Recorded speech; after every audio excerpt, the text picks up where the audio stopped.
10 बजे 10 शहर में आपका स्वागत है। आपके साथ मैं हूं दीना कौर। 10 बजे 10 शहर में दिन भर की असरदार खबरें, वो भी निष्पक्ष अंदाज में। बुलेटिन में सबसे पहले आपको अलर्ट करने वाली खबर, एक ऑल्टो कार वांटेड है। इस ऑल्टो कार को कांगड़ा में पठानकोट के लिए 3 अज्ञात लोगों ने किराए पर लिया था। इस कार के गायब होने की खबर सामने आने के बाद पठानकोट से लेकर दिल्ली और हिमाचल तक में अलर्ट कर दिया गया है।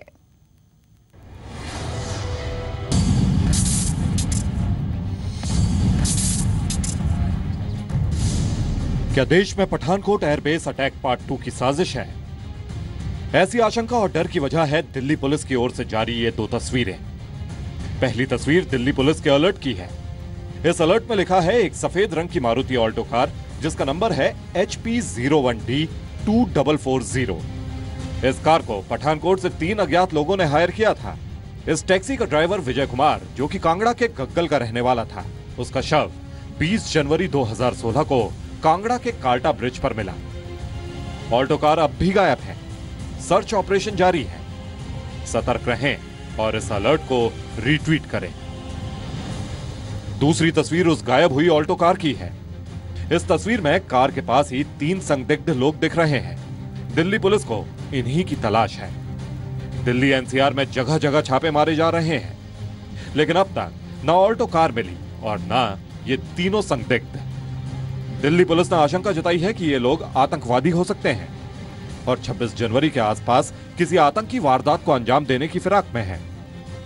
सही हमें ये इन्फॉर्मेशन मिली तो इसको हमने मुनासिब समझा कि हम इसके बारे में जानकारी जनता को भी दें, क्योंकि जनता की अलर्टनेस आवश्यक होती है किसी भी सिचुएशन का मुकाबला करने के लिए। हमारी अभी इन्वेस्टिगेशन जारी है। जैसे ही इन्वेस्टिगेशन कंप्लीट हो जाएगी तो मैं आपके साथ में पूरी इन्फॉर्मेशन शेयर करूँ। सूत्रों के मुताबिक यह ऑल्टो कार 14 जनवरी को हिमाचल के कांगड़ा से हायर की गई थी। ड्राइवर की हत्या कांगड़ा से 35 किलोमीटर दूर गला दबाकर की गई थी, जबकि ड्राइवर कांगड़ा का नहीं बल्कि पठानकोट गुरदासपुर का रहने वाला था और वो बचपन से कांगड़ा में अपने मामा के यहाँ रह रहा था। गाड़ी की आखिरी लोकेशन मोहाली के आसपास बताई गई। तीनों संदिग्धों की उम्र 30 से 32 साल है। इस वारदात को दिल्ली पुलिस बड़े खतरे की आहट के तौर पर देख रही है, क्योंकि पठानकोट एयरबेस हमले में भी आतंकियों ने पंजाब के एसपी सलविंदर सिंह की कार का इस्तेमाल किया था, जबकि एक टैक्सी ड्राइवर की हत्या कर दी थी। सिर्फ 6 से 7 लोग या 8 लोग इन्फिल्ट्रेट किए हैं पठानकोट में, ये अनुमान गलत है। बहुत ज़्यादा क्वांटिटी में, नंबर्स में लोग इन्फिल्ट्रेट किए हैं और मेरा अपना ख्याल है कि वो अभी लाइडोगो अभी चुपचाप बैठे हैं। इस बीच नोएडा से आईटीबीपी के आईजी आनंद स्वरूप की चोरी हुई कार भी अब तक नहीं मिली है। 26 जनवरी के मद्देनजर किसी भी आतंकी हमले की साजिश को नाकाम करने के लिए दिल्ली पुलिस, सुरक्षा एजेंसियां दिल्ली से लेकर देश भर में छापेमारी कर रही हैं। जितेंद्र शर्मा, जी मीडिया, दिल्ली। उधर इस मामले पर जहां पुलिस सीसीटीवी के जरिए मामले की तह तक जाने की कोशिश कर रही है, तो वहीं मुख्यमंत्री वीरभद्र खुद भी पुलिस से पल पल की जानकारी ले रहे हैं।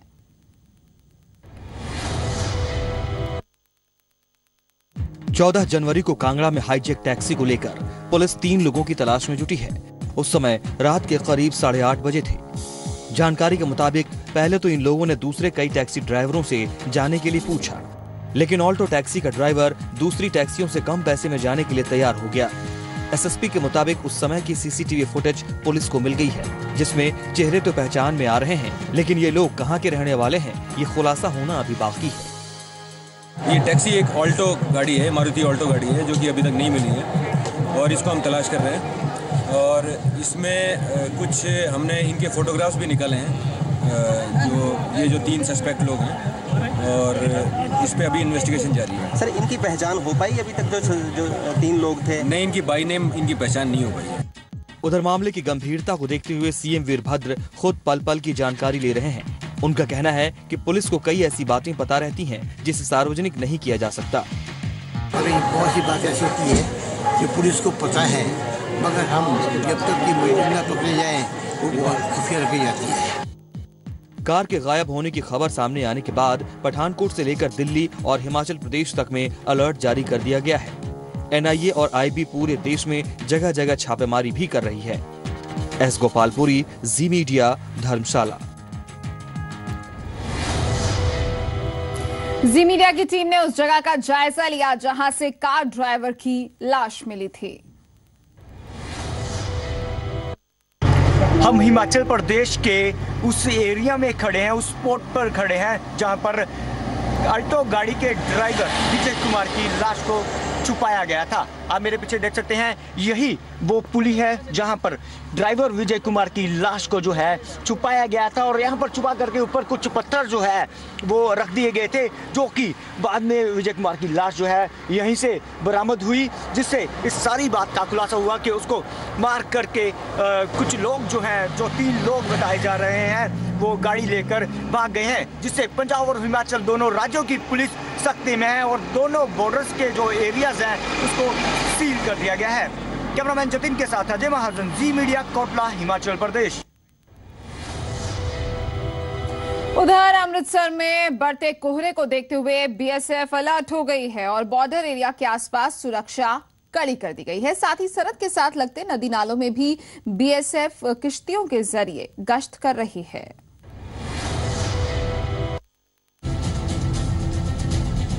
चौकस हो गई है BSF, घुसपैठियों पर पैनी नजर, नावों के जरिए जारी है गश्त, बड़ी धुंध में बढ़ी मुस्तैदी। बॉर्डर पार से लगातार घुसपैठ की साजिशों के मद्देनजर अब BSF ने बोट नाके बढ़ा दिए हैं और चारों ओर से लगातार नावों से गश्त लगाई जा रही है। हमारी 12 महीने की इसमें प्लानिंग रहती है, फिजिकल ऑब्स्ट्रक्शन से लेकर डिप्लॉयमेंट, लाइटिंग और काफ़ी अलार्म सिस्टम्स वगैरह। साथ ही हम इसमें कंट्री मेड और मोटर बोट सब तरह के नाके भी रखते हैं रिक्वायरमेंट के हिसाब से, तो बोट नाका भी एक इस प्रक्रिया का हिस्सा है और हमारी इसको लेके एक ओवरऑल स्ट्रेटेजी रहती है, ओवरऑल डोमिनेशन रहता है। जब भी आतंकवादी भारतीय सरजमी पर दाखिल हुए तो आशंका यही जताई गई कि नदी नालों ने ही घुसपैठियों का राह आसान किया, इसीलिए अब BSF सुरक्षा में कोई चूक नहीं चाहती। मुश्किलें तो करते हैं जी धुंध के टाइम में, और हमारा बोट नाका भी बढ़ जाता है, जिससे हमारी ऑब्जर्वेशन भी अच्छी होती है। इन्फिल्ट्रेशन में बिल्कुल रुकावट आती है कि नहीं हो पाती है, क्योंकि बोट का नाका भी बढ़ गया है। हमारे 2 बोट नाके भी लगे हैं, स्पीड बोट का भी है और दूसरा बोट भी है, और साइड में जो गैप को कवर करने के लिए हमारे जवान भी हीट में खड़े हैं। BSF की मुस्तैदी से आसपास के इलाकों के लोग भी तसल्ली जाहिर कर रहे हैं। अं तो बहुत सर कोई पिंडा जिस तरह लोग डरते थे, सानू तो कोई डर नहीं, कोई कुछ नहीं, क्योंकि BSF साढ़े घर के लोग बहुत नज़दीक सड़क है, उत्थे BSF रात भी गड़ा रखती है, बहुत गश्त करते हैं, सानू तो कोई इतने डर नहीं। BSF बहुत मदद करती है जी, इतने सवेरे गेट खोल के देंदी है, रात को 5 बजे मुझे गेट बंद कर देंगे, कोई दिक्कत नहीं इतने। गणतंत्र दिवस कुछ दिन दूर है और पठानकोट आतंकवादी हमले ने पहले ही काफी दहशत मचाई और अब सुरक्षा के साथ किसी तरह का कोई रिस्क BSF नहीं लेना चाहती। न्यूज डेस्क रिपोर्ट, जी मीडिया।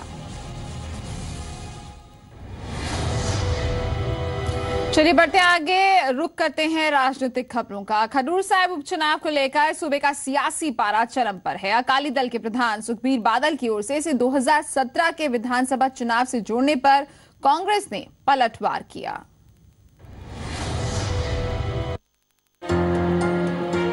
खडूर साहिब उपचुनाव का ऐलान होते ही अकाली दल ने अपने उम्मीदवार ऐलान दिए और साथ ही उपचुनाव को 2017 से पहले का रेफरेंडम करार दिया, जबकि इस पर कांग्रेस ने पलटवार किया है। कांग्रेसी नेता सुनील जाखड़ ने अकाली दल को चुनौती दी है कि अगर अकाली दल की हार होती है तो क्या सुखबीर बादल अपनी सरकार को बर्खास्त करने की हिम्मत दिखाएंगे। डिप्टी सीएम साहब ਨੂੰ ਚੈलेंज ਕਰਨ ਦੀ ਆਦਤ ਹੈ ਵੀ ਖਡੂਰ ਸਾਹਿਬ ਦਾ ਜੋ ਇਲੈਕਸ਼ਨ ਹੈ ਆ ਰੈਫਰੈਂਡਮ ਹੋਊਗਾ ਸਰਕਾਰ ਦੀ ਧਾਰਮਿਕ ਨੀਤੀਆਂ ਨੂੰ ਲੈ ਕੇ ਵੀ ਅਸੀਂ ਧਰਮ ਦੀ ਰਾਖੀ ਕਰਨ 'ਚ ਕਾਮਯਾਬ ਰਹੇ ਹਾਂ ਜਾਂ ਨਹੀਂ। ਅਗਰ ਉਹ ਨਹੀਂ ਰਹੇ, ਅਗਰ ਅਕਾਲੀ ਕੈਂਡੀਡੇਟ ਉਹ ਕਹਿ ਦਿੰਦੇ ਵੀ ਲੂਜ਼ ਕਰਦਾ ਹੈ ਤੇ ਅਕਾਲੀ ਪਾਰਟੀ ਸਾਲ ਦਾ ਇੰਤਜ਼ਾਰ ਨਹੀਂ ਕਰੂਗੀ, ਹੁਣੇ ਅਸਤੀਫਾ ਦੇ ਦੂਗੀ। ਕਿਉਂਕਿ ਇਸ ਸਿਲੈਕਸ਼ਨ ਦੇ ਰਿਜ਼ਲਟ ਨੇ ਅਸਲੀ ਮੁੱਢ ਬੰਨਣਾ ਆਪਣਾ ਅਗਲੀ ਤੀਜੀ ਵਾਰ ਸਰਕਾਰ ਦਾ ਤੇ ਆਪਾਂ ਨਿਸ਼ਾਨਾ ਬਣਾਉਣਾ ਹੈ कि अपनी हैट्रिक तीजी बार अपनी हैट्रिक होगी। इसके साथ ही जाखड़ ने चुनावों के लिए रमनजीत सिंह सिक्की को सबसे बेहतर उम्मीदवार बताते हुए उनकी पैरवी की। सिक्के के चुनाव न लड़ने की सूरत में उन्होंने फरीदकोट गोलीबारी में घायल हुए बेअंत सिंह को चुनाव लड़ाने की वकालत की। हक खडूर साहब दे विच कांग्रेस दे कैंडीडेट दा बनदा है रमन सिक्की जी, जिन्हां ने कुर्बानी दी है। सरपंच नहीं अपना सीट छड्डदा अज दे दिन। सिक्की साहब ने राजनीतिक कुर्बानी की। उन्होंने बेअंत सिंह ने बहबल कलां दे विच पावन गुरु ग्रंथ साहब की बेअदबी नूं लैके जदों प्रोटेस्ट कर रहे सीगे, अपना प्रदर्शन कर रहे सीगे पीसफुल तरीके नाल शांतिपूर्वक, उन्होंने गोली खानी पई।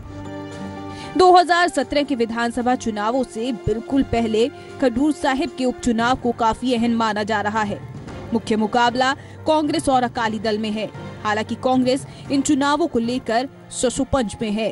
चंडीगढ़ से जगतार भुल्लर के साथ ब्यूरो रिपोर्ट, जी मीडिया। नवांशहर पहुंचे सीएम बादल ने संगत दर्शन के दौरान लोगों की समस्याएं सुनी। इस दौरान उन्होंने शिवलाल डोडा के साथ किसी भी तरह के संबंध होने से इनकार किया।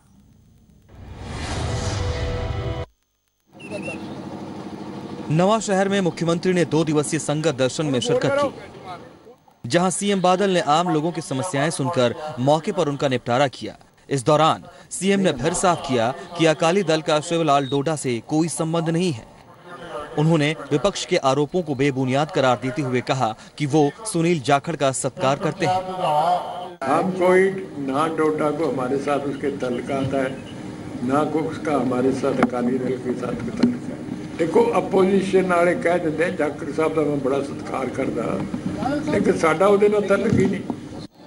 अबोहर से कांग्रेस विधायक और वरिष्ठ कांग्रेसी नेता सुनील जाखड़ पंजाब सरकार पर डोडा को बचाने का आरोप लगाते रहे हैं, जबकि सरकार का आरोप है कि विपक्ष सिर्फ विरोध करने के लिए मुद्दा उछाल रहा है।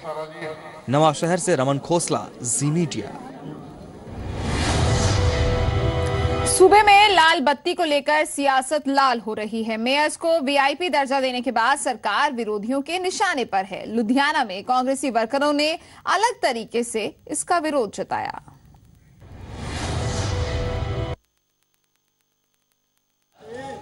लाल बत्ती लगी ये भैंस वीआईपी है और इसके आगे बीन बजा रहे कांग्रेसी नेता सरकार को जगाने की कोशिश कर रहे हैं। वीआईपी कल्चर पर लगाम लगाने के लिए सरकार की ओर से मेयरों को लाल बत्ती दिए जाने पर सियासत लाल हो गई है। लुधियाना में कांग्रेसी कार्यकर्ताओं ने नाटकीय तौर पर सरकार के फैसले पर सवाल खड़े किए।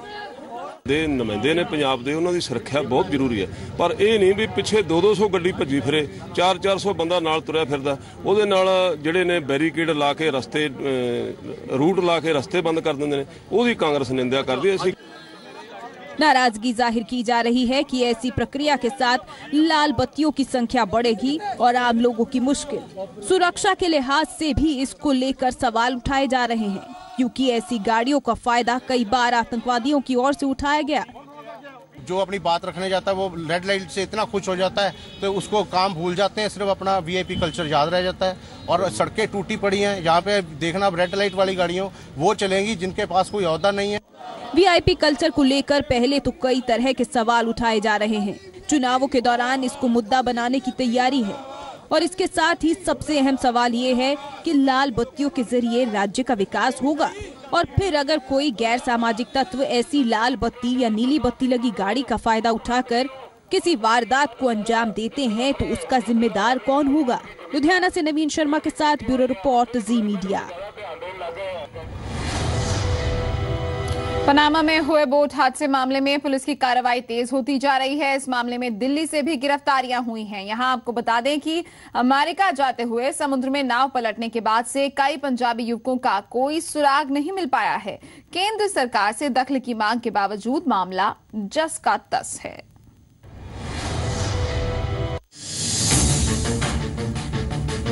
पनामा के नजदीक नाव पलटने के बाद से लापता हुए पंजाबी युवकों का फिलहाल कोई सुराग नहीं मिला है। उधर सूबे की पुलिस ने अवैध तरीके से युवकों को विदेश भेजने वाले ट्रैवल एजेंट्स पर शिकंजा कस लिया है। 3 आरोपियों को पुलिस पकड़ चुकी है जो 24 जनवरी तक रिमांड पर हैं। तीसरे आरोपी के खुलासे के बाद इस गोरख धंधे के तार दिल्ली से जुड़े नजर आए हैं। दिल्ली में एजेंट रवि और उसके साथी संजय की गिरफ्तारी के लिए पुलिस टीम रवाना हो चुकी है और 24 तारीख तक उन्होंने पुलिस रिमांड है। अगे फर्दर इन्वेस्टिगेशन चल रही है। ਜਿਹੜਾ ਇਹਦੇ ਚ ਕੋਈ ਹੋਰ ਇਨਵੋਲਵ ਆਏਗਾ ਏਜੰਟ ਉਹਦੇ ਖਿਲਾਫ ਕਾਨੂੰਨੀ ਕਾਰਵਾਈ ਸਖਤੀ ਨਾਲ ਕੀਤੀ ਜਾਏ। ਦਿੱਲੀ 'ਚ ਇਹਨੇ 2 ਬੰਦੇ ਦੱਸੇ ਆ, ਉਹਦੇ ਲਈ ਪੁਲਿਸ ਪਾਰਟੀ ਗਈ ਹੋਈ है और ਉਹਦੀ ਵੈਰੀਫਿਕੇਸ਼ਨ करके ਉਹਨੂੰ काबू करके ਉਹਦੇ खिलाफ कार्रवाई की जाए। वहीं हादसे के बाद से गुरविंदर, गुरजीत और जसविंदर सोनू के परिजन बेहद परेशान हैं। सरकार से गुहार लगाने के बावजूद अब तक लापता युवकों की कोई खबर नहीं आई है। सूबे की सरकार भी केंद्र से अपील कर चुकी है, लेकिन मामले में कोई प्रोग्रेस नहीं हुई है। कपूरथला से संदीप ओबरॉय, जी मीडिया। 24 जनवरी को प्रधानमंत्री मोदी चंडीगढ़ आ रहे हैं। यहां वो फ्रांसीसी राष्ट्रपति ओलांद का स्वागत करेंगे। पीएम के इस दौरे को लेकर सिटी ब्यूटीफुल को चमकाया जा रहा है, लेकिन ये चमक वहीं नजर आ रही है जहां जहां से पीएम का काफिला गुजरना है। बाकी जगहों को नजरअंदाज कर दिया गया है। जी मीडिया ने इन जगहों का जायजा लिया। 24 जनवरी को पीएम मोदी फ्रेंच प्रेसिडेंट का स्वागत करने के लिए चंडीगढ़ पहुंच रहे हैं। जिस रूट से उन्होंने गुजरना है, आप देखेंगे उस रूट को कैसे चमका दिया गया है। इसके साथ ही अगर आप दीवारें देखेंगे, दीवारों को भी लाल रंग से रंग दिया गया है। लेकिन अगर आपको सच्चाई दिखाएं तो ये जिस रूट से जाना है सिर्फ वही दीवारें रंगी गई हैं। हालांकि उसके साथ आप देखेंगे तो सारी दीवारों पर कोई रंग नहीं हुआ और इसके साथ ही गंदगी भी आपको देखने को मिल जाएगी। यानी फुटपाथ के साथ ही आपको गंदगी देखने को मिल जाएगी। चंडीगढ़ में सफाई जरूर करवाई गई है, लेकिन सिर्फ उन्हीं रूट्स पे सफाई करवाई गई है जहां से वीवीआईपीस ने गुजरना है। चंडीगढ़ प्रशासन पूरी कोशिश कर रहा है कि वीवीआईपीस जो आ रहे हैं उनको चंडीगढ़ का जो चेहरा है वो सुंदर और स्वच्छ दिखे। कैमरामैन अश्विनी के साथ नितिका महेश्वरी, जी मीडिया, चंडीगढ़। पठानकोट आतंकी हमले में शहीद हुए अंबाला के गुरसेवक के परिवार को हरियाणा सरकार की ओर से घोषित 20 लाख रुपए की आर्थिक मदद मुहैया कराई गई है। अंबाला कैंट से बीजेपी विधायक और कैबिनेट मंत्री अनिल विज ने गुरसेवक के परिवार को 20 लाख के चेक दिए।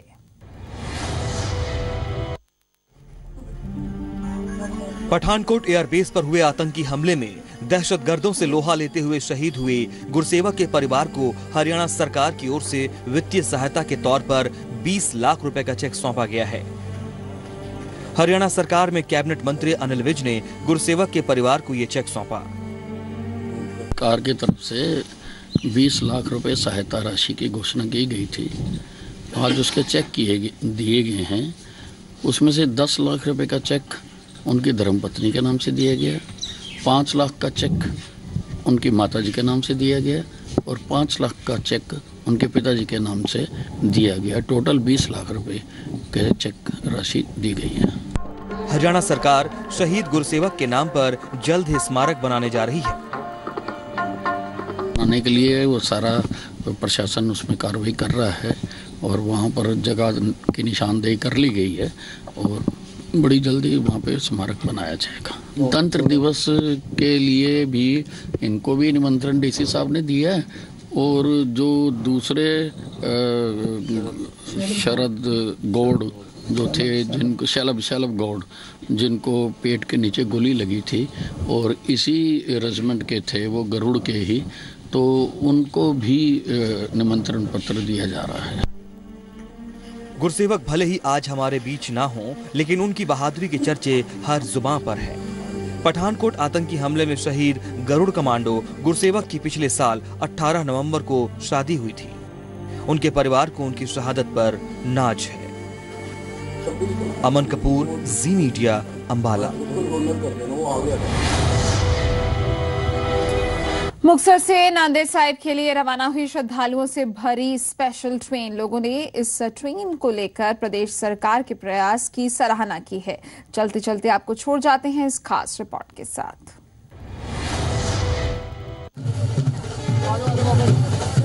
सीएम तीर्थ यात्रा स्कीम ने गरीब लोगों को तीर्थ पर जाने की राह आसान कर दी है। इसी कड़ी में मुक्तसर से नांदेड़ साहिब के लिए स्पेशल ट्रेन को रवाना किया गया, जिसमें हजारों श्रद्धालु सवार होकर तीर्थ दर्शन के लिए निकल पड़े हैं। आम लोग भी बादल सरकार के इस प्रयास की जमकर सराहना कर रहे हैं। ਅਸੀਂ ਸਾਨੂੰ ਬਹੁਤ ਵਧੀਆ ਲੱਗਾ ਜੀ ਇਹ ਯਾਤਰਾ ਵਧੀਆ ਠੀਕ ਠਾਕ ਜੀ ਸਾਨੂੰ ਬਹੁਤ ਚਾਹਨਾ ਸੀ ਜਾਣ ਦੀ ਪਰ ਅਸੀਂ ਨਹੀਂ ਜਾ ਸਕਦੇ ਸੀ ਘਰਾਂ ਦੀਆਂ ਪ੍ਰੋਬਲਮ ਹੈ ਕੁਛ ਇਹ ਜਿਹੀਆਂ ਸੀ ਤੇ ਬਾਦਲ ਸਾਹਿਬ ਦਾ ਧੰਨਵਾਦ ਕਰਦੇ ਕਿ ਜਿਹੜੇ ਸਾਨੂੰ ਯਾਤਰਾ ਕਰਵਾ ਰਹੇ ਪੰਜਾਬ ਸਰਕਾਰ ਦਾ ਸਾਰੇ ਇਸ ਇਲਾਕੇ ਵੱਲੋਂ ਤੇ ਆਪਦੇ ਵੱਲੋਂ ਤੇ ਜਿਹੜੇ ਸ਼ਰਧਾਲੂ ਜਾ ਰਹੇ ਆ ਸਾਡਾ ਪਰਿਵਾਰ ਜਾ ਰਿਹਾ ਅਸੀਂ ਉਹਨਾਂ ਦਾ ਬਹੁਤ ਬਹੁਤ ਧੰਨਵਾਦ ਕਰਦੇ ਹਾਂ। सरकार की तरफ से हाल ही में सीएम तीर्थ यात्रा स्कीम की शुरुआत की गई है, जिसके तहत सभी धर्मों के तीर्थ दर्शन के लिए स्पेशल ट्रेनें चलाई जा रही हैं, ताकि सभी धर्मों के गरीब श्रद्धालु तीर्थ दर्शन कर सकें। इस योजना के तहत ट्रेन का सफर, रहने और खाने का निःशुल्क बंदोबस्त सरकार की तरफ से किया जा रहा है। मुक्तसर से जसविंदर बब्बर, जी मीडिया।